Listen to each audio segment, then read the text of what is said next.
Hello guys, we have some extremely exciting news for all of you Lord of the Rings fans out there, particularly players of the living card game, because our adventure tokens, which are compatible with that game, have gotten a bit of a freshening.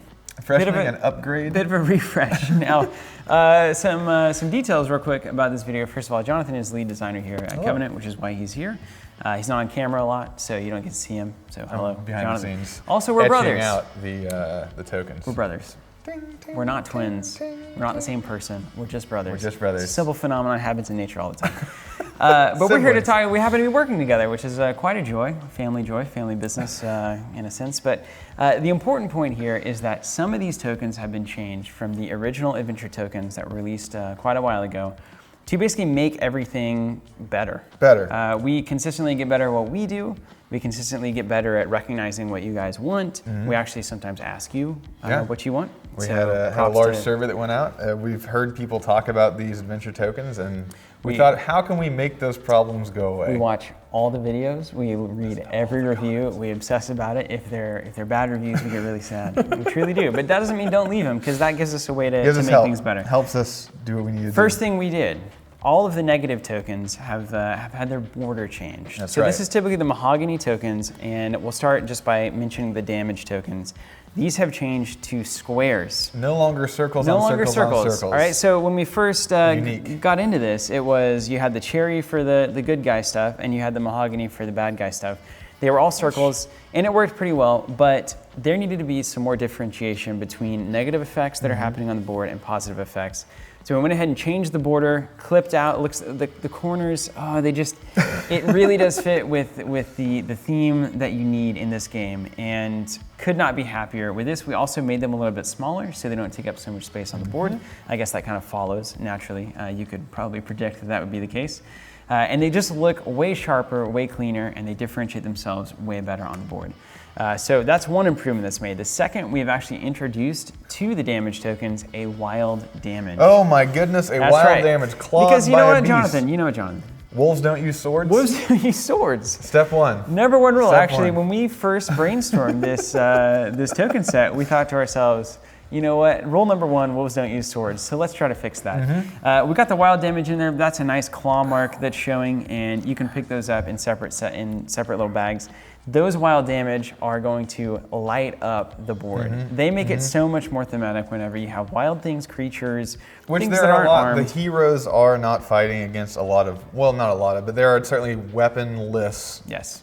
Absolutely. Beings fighting against your heroes and your allies that you're going to want to note. And let's not forget that one of your heroes can also be a bear.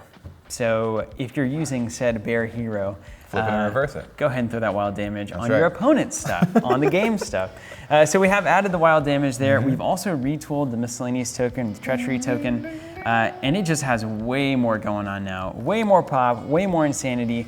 This token actually now is perfectly suitable for pretty much anything, any game that involves Lord of the Rings in any way whatsoever. So it's going to be very compatible with that. Has that beautiful design on it, and just terrifies the board. And you're looking at it, it's terrifying. It can be grouped like this if there's some sort of time effects where you're taking these away, and so it's nice to sort of see these go as and they fit in there really nicely. Fit in there nicely, and then if you see them on a card, oh my gosh, it's different. Oh my gosh, all the things are different. I can see it so easily. The eye, and then finally, we have taken a new look at what was typically called the essentially 5 quest or 5 progress token. And it was a tree on there. It was simply a tree, one tree. I got to tell you, I mean, it was literally like being put in a design blender, early stages of adventure tokens, trying to absolutely insane. Trying to figure out how to get a 5 quest that fit with Lord of the Rings, that fit with the leaf design, the 1 quest, 1 progress here. We tried 5 leaves. Tried for a long time. We tried a lot. Didn't work. And so coming back around on this one, Jonathan essentially dove into some of Tolkien's earlier sketches, looking at some heraldic devices, the early art. I'm saying that right? Yeah, absolutely. That's a word.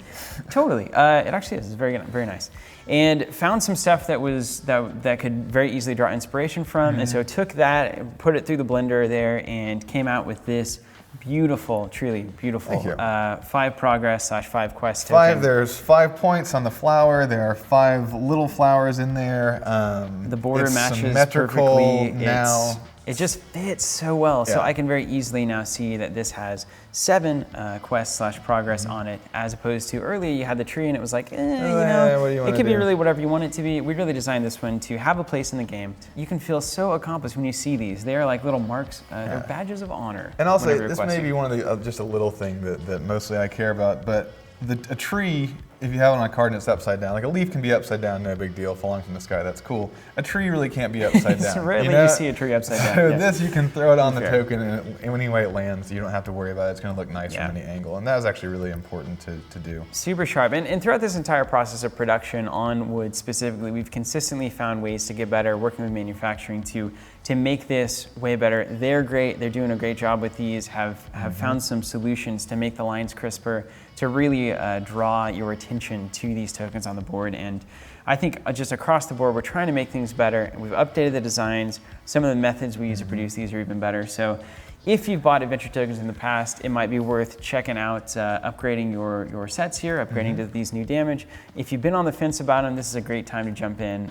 We think we've really kind of elevated them to the next level, and we're so happy to be able to do that. And really bring you, again, into that story that you're telling whenever you play some Lord of the Rings on the table. So here they are, the newly renewed Adventure Token line have made some changes that we think improve the function in a very dramatic way, and of course the aesthetics as good as ever, if not better.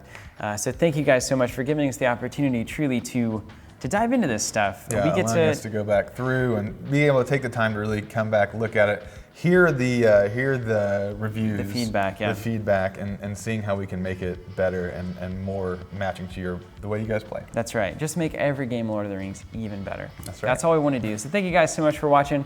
We've got more coming for Lord of the Rings. Stay tuned for that, and we will catch you on the next video. We'll catch you on the next blog. We'll catch you hopefully on our store browsing through these products. But yeah, you can get these somewhere. We're going to catch you. We'll see you next time, guys.